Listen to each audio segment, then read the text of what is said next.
Hello दोस्तों।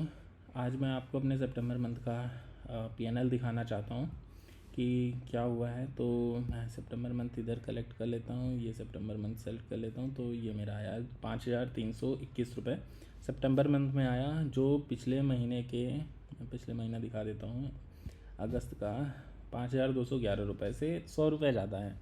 But at least grow कर रहा है, मैं माइनस में नहीं जा रहा हूँ। एज अ बिगनर के लिए ये बहुत अच्छी बात होती है कि वो उसका अमाउंट जो है वो प्लस में क्लोज़ हो रहा है महीने का। तो बस मुझे अब क्वांटिटी बढ़ानी है, और पहले तो मुझे अपना risk and reward ratio, winning ratio थोड़ा सही करना पड़ेगा। इसका भी मैं आपको दिखाता हूँ कि क्या था और मेरी आगे की स्ट्रेटजी क्या है आगे ग्रो करने के लिए। तो मैं आपको दिखाता हूँ कि ये मेरा विनिंग रेशियो है इस महीने का 41%। मीन्स कि 10 ट्रेड में से मेरे केवल 4 ट्रेड ऑलमोस्ट सही हो रहे हैं, बाकी ट्रेड जो है मेरे लॉस दे रहे हैं मेरे को। और उसके बाद भी मेरा जो है 5,000 का रिस्क बन रहा है। अब जैसे आपको पता है, और प्लस इसमें मैंने एक चीज़ और नोटिस करी अपने ट्रेड्स की एनालिसिस करते हुए कि मेरा जो ट्रेड्स का मैक्सिमम लॉस का पॉइंट था ना, वो 30 पॉइंट से ज़्यादा का लॉस मुझे नहीं हुआ। 30 पॉइंट से 30 इंटू 15 करीबन आपका 450 रुपये आ रहा है। 450 रुपये आ रहा है ना। एक सेकेंड, 15 इंटू 30, ये मेरा मैक्सिमम लॉस हुआ है किसी एक ट्रेड में। अब एक दिन में मैं 2 ट्रेड ले लेता हूँ, उसमें लॉस हो जाता है, तो वो काउंट नहीं कर रहा हूँ। एक ट्रेड में मेरा मैक्सिमम लॉस जो है वो 450 रुपये गया है, और मैक्सिमम प्रॉफिट मेरा 1900 कुछ रुपये गया है। ठीक है, तो ये मेरा रेशियो था 41%। अब इसी का मैं आज एनालिसिस और कर रहा था कि अब इसमें क्या हुआ कि कुछ ट्रेड ऐसे थे, यहाँ पे पहले मैं दिखा देता हूँ। दो ट्रेड ऐसे थे जिसमें मुझे प्रॉफिट पूरा हुआ। टारगेट मेरा, मतलब जैसे मैं 100 पॉइंट का टारगेट रखता हूँ, तो वो मेरा टारगेट अचीव हुआ। और दोनों ही ट्रेड में मैंने उसे थोड़ा सा और रन किया आगे, 100 पॉइंट से 110 120 पॉइंट तक का रन किया। एक ऐसा था ट्रेड जिसमें मुझे 80% अराउंड मिले थे, मतलब 80 पॉइंट्स मिले थे अगर मैं 100 पॉइंट्स के लिए खेलता हूँ। और 3 ऐसे थे जो 50% पे ही क्लोज हो गए सब। मान लीजिए कि 650 700 750 इसी के बीच में 3 ट्रेड मेरे क्लोज हुए थे। एक ट्रेड ऐसा था जिसमें मुझे करीबन 300 या 250 रुपये ही मिले थे। बाकी 10 ट्रेड ऐसे थे जो मेरे लॉस में गए थे। अब मैं जैसे 450 करता हूँ तो उस हिसाब से तो मेरा ये करीबन 4,500 बनना चाहिए, बट ऐसा नहीं है। मेरा क्या है कि जब मेरा ट्रेड जो है पॉजिटिव साइड जाता है, करीबन 50-60 पॉइंट ऊपर चला जाता है, तो मैं अपना ट्रेलिंग एसएल को ट्रेल कर लेता हूँ। ट्रेलिंग एसएल तो मैंने नहीं लगाया, मतलब लास्ट के कुछ वीक में मैंने एनालिसिस किया कि ट्रेलिंग एसएल हिट हो जाता है जल्दी, तो मैंने उसको लास्ट वीक में नहीं रिपीट किया।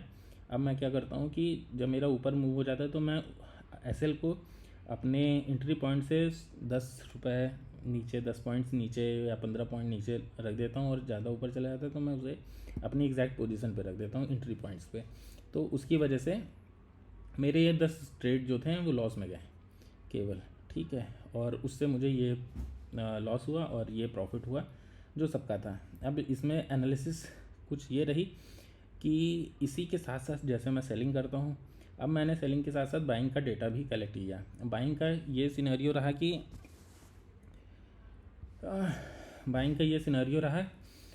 कि मैंने एनालिसिस किया तो मुझे पता चला कि मेरा ट्रेड जो है वो, मैं ट्रेंड ट्रेडर हूँ, कि जिस समय मैं ट्रेड लेता हूँ उस समय मेरे ट्रेड्स ज़्यादातर क्या हुए हैं कि वो लॉन्ग रन में गए हैं, मतलब एक सीधी रेखा में इस तरह से जाते हैं और वो टारगेट हिट करते हैं।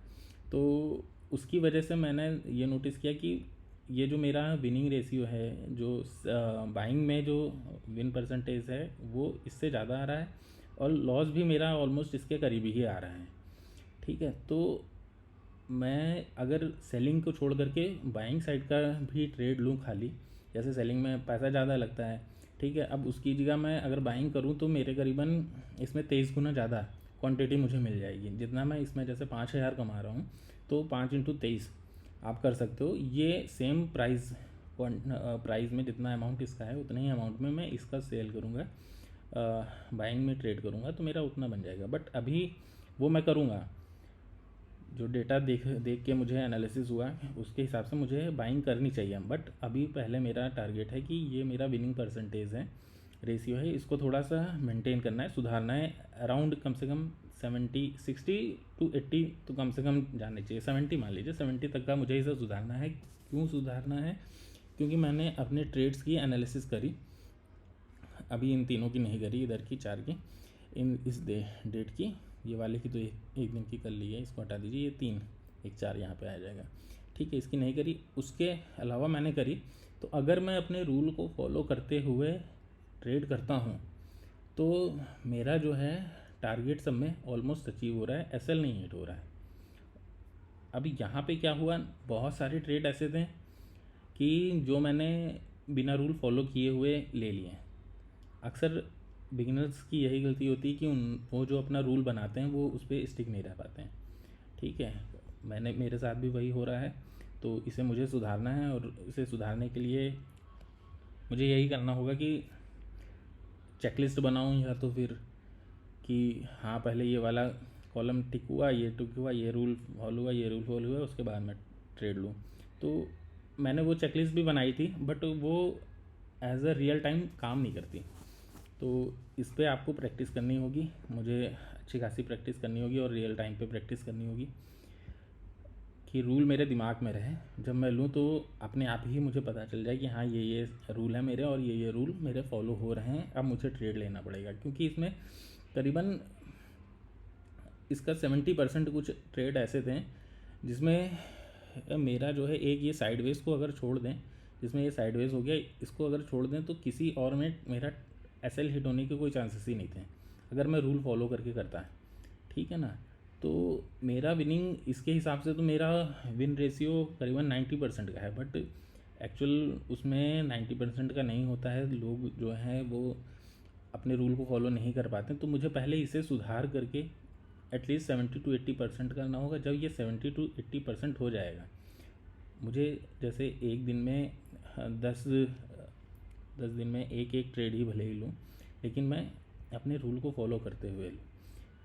अब भले ही एक दिन में 2 या 3 ट्रेड बन रहे हों, लेकिन वो मेरे रूल के अकॉर्डिंग बनने चाहिए, तब मैं ट्रेड लूँ।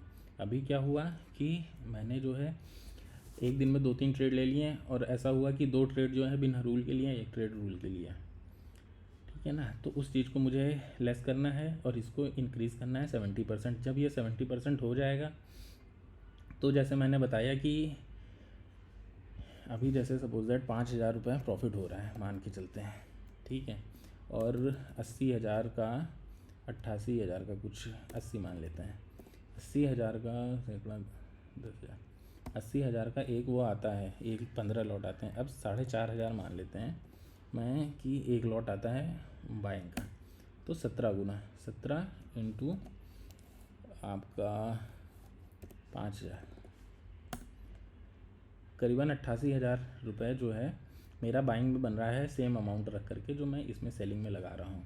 तो पहले मुझे ये सुधारना है, ये जब सुधर जाएगा तो मैं सेम एसएल ना सेलिंग ना करके मैं बाइंग करूँगा।